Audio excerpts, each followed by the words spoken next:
সেদিন হাসরের ময়দানের এই ভয়ানক দৃশ্য দেখে আল্লাহ তাআলা বলে, প্রত্যেকটা পাপী নাফরমান জাহান্নামী খোদার কসম আল্লাহর কাছে বলবে, আল্লাহ আজকে এই হাসরের ময়দানে আমার সন্তানদেরকে জাহান্নামে দিয়ে দেন, আমার স্ত্রীকে জাহান্নামে দিয়ে দেন, আমার ভাই বোনদেরকে জাহান্নামে দিয়ে দেন, আমার পুরা গ্রাম আমার মহল্লাবাসীদেরকে জাহান্নামে দিয়ে দেন, এই পৃথিবীর সমস্ত মানুষকে জাহান্নামে দিয়ে দেন।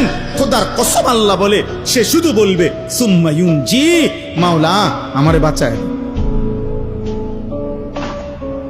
আরে তোর আব্বাও নি, আরে রাখেন আব্বা, খেতে দিলেন আব্বা, আব্বারে জাহান্নামে দেন, মাওলা আমারে বাঁচায় দেন। এটা তোমার স্ত্রী, ওরে বাদ দেন স্ত্রী, ওই তোমার ছেলে, আর রাখেন ছেলে, আমারে বাঁচায় দেন। ওমান ফিল আরদি জামিআ সুম্মা ইউনজি, আল্লাহ শুধু আমারে বাঁচান, আমারে বাঁচান। ইয়া রব্বি নাফসি নাফসি, ইয়া রব্বি নাফসি নাফসি, আল্লাহ আমাকে বাঁচান, আমাকে বাঁচান, আমাকে আমাকে। মা চাই না, বাপ চাই না, স্ত্রী চাই না, সন্তান চাই না, গ্রামবাসী মহল্লাবাসী চাই না, গোটা পৃথিবীর সবাইরে জাহান্নামে দিয়ে হলেও আমারে বাঁচায় দেন।